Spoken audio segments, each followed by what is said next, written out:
Public opposition to data centers is rising fast across the country. A recent Politico poll finds 41% of Americans are against data centers being built near their homes. That's up from 28% in January. Let's bring in MS Now's senior reporter Josh Einiger. He's got a look at how this debate is playing out in Utah, where a proposal for a massive data center with a famous face behind it has ignited a fierce fight over water, power, and government transparency. Josh, good morning. What'd you find in Utah? It's quite a fight. So we just got back from the northern tip of Utah, near the Idaho border, which is sort of ground zero now in this national debate. And it's all because of this audacious proposal from a celebrity investor. Originally, he wanted to develop a piece of land twice the size of Manhattan. It's now been scaled back to only the size of Manhattan into what would be basically one of the world's biggest data centers. But he never quite predicted the backlash he'd see.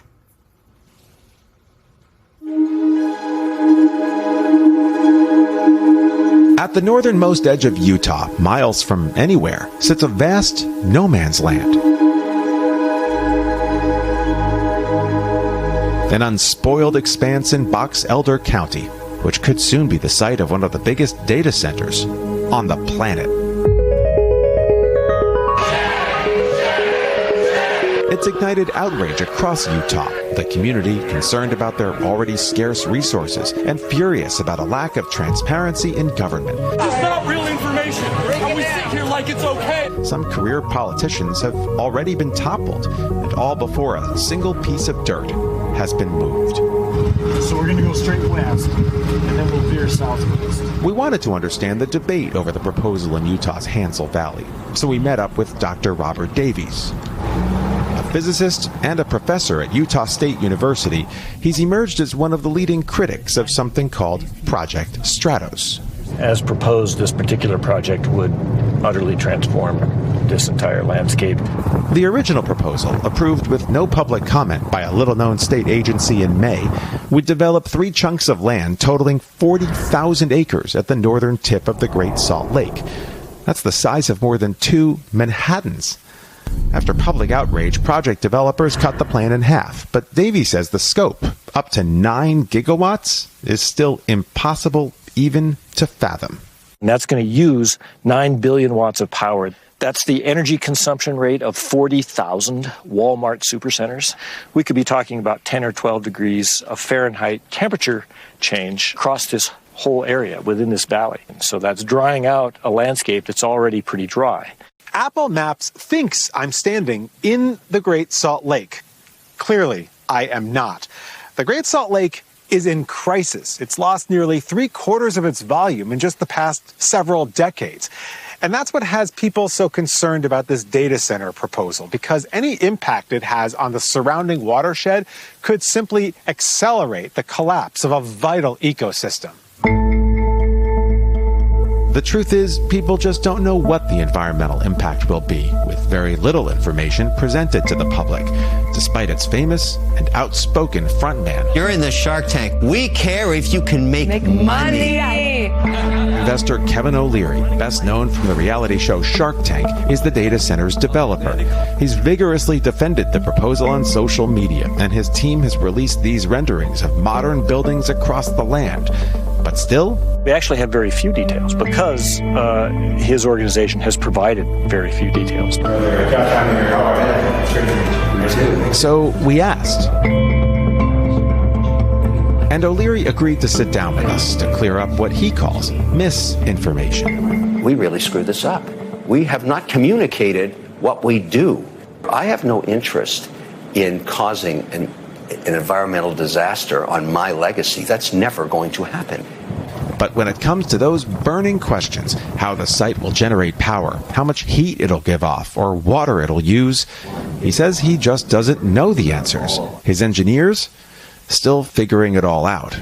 What we're going to do to solve for this, because you're bringing up a valid problem, we have to give them the facts. We have a lot of updates on the data center. But for now, the lack of facts has created a crescendo of criticism.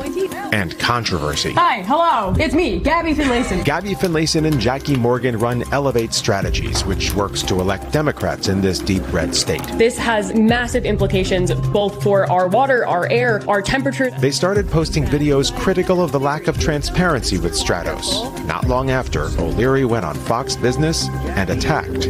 Gabby, what are you doing? And why? Who's paying you? So these are proxies for the Chinese government, is my argument. Are you agents of the Chinese government? You know, there are questions that you don't expect to have to answer in your career, and this is definitely one of them. The answer is no, absolutely not. Gabby Finlayson and Jackie Morgan from an organization called Elevate Utah. They're the ones that are selling merchandise using my likeness right now around this controversy and fundraising. Well, they're activists against this. No, I get it. But they're also that doing doesn't make them Chinese spies. I got it. So to the extent I'm wrong about that, I'll do a correction. Do you owe them an apology? I don't know yet. So a few days after that interview, he did issue a correction, not so much an apology. Fox did both, but that did not stop Finlayson and one other person from suing both O'Leary and Fox for defamation. And, Willie, guys, this is also unnecessary. I mean, this is emblematic of what we've seen across the country. A lot of these developers have come in. The Trump administration has been trying to supercharge this type of development over the last 18 months or so, and they've come in and they've done basically everything but engage the local community. And now you see this huge backlash in Utah and clear across the country. We did find that, not every data center is like this. And 200 miles away, there's another data center that has a whole different relationship with the community. And we get more into that in this full mini doc that we did. There's this QR code on the screen there. And if you scan that, you'll see kind of the full issue and a lot more with my interview with O'Leary, who admits, he says, they screwed this up. They didn't really explain the details. But the reality is they don't yet have the details, and that's just sort of the way the development works in this area. It's a fascinating look at a story that, as I said, is playing out all over the place. Exactly. We had one in Georgia recently. It's all over. I can take a step back for people who, the uninitiated. What exactly are they doing in these data centers that requires that much power, that requires that much land, that requires that much water? Before you even get to the AI conversation, Willie, it's your phones, it's the cloud, it's basically everything we do. If you go to, if you want to get tech support for your Verizon phone, you go to chat with a bot, which is it's created in one of these facilities. They need a lot of computing power. There's not a lot of dispute about that, right? Add in the AI revolution and all the needs for, GPUs and CPUs that they need in all these facilities. It's a lot of power. Now that power, the computers need a lot of power. They need a lot of air conditioning to keep them cool. It requires water, it requires electricity.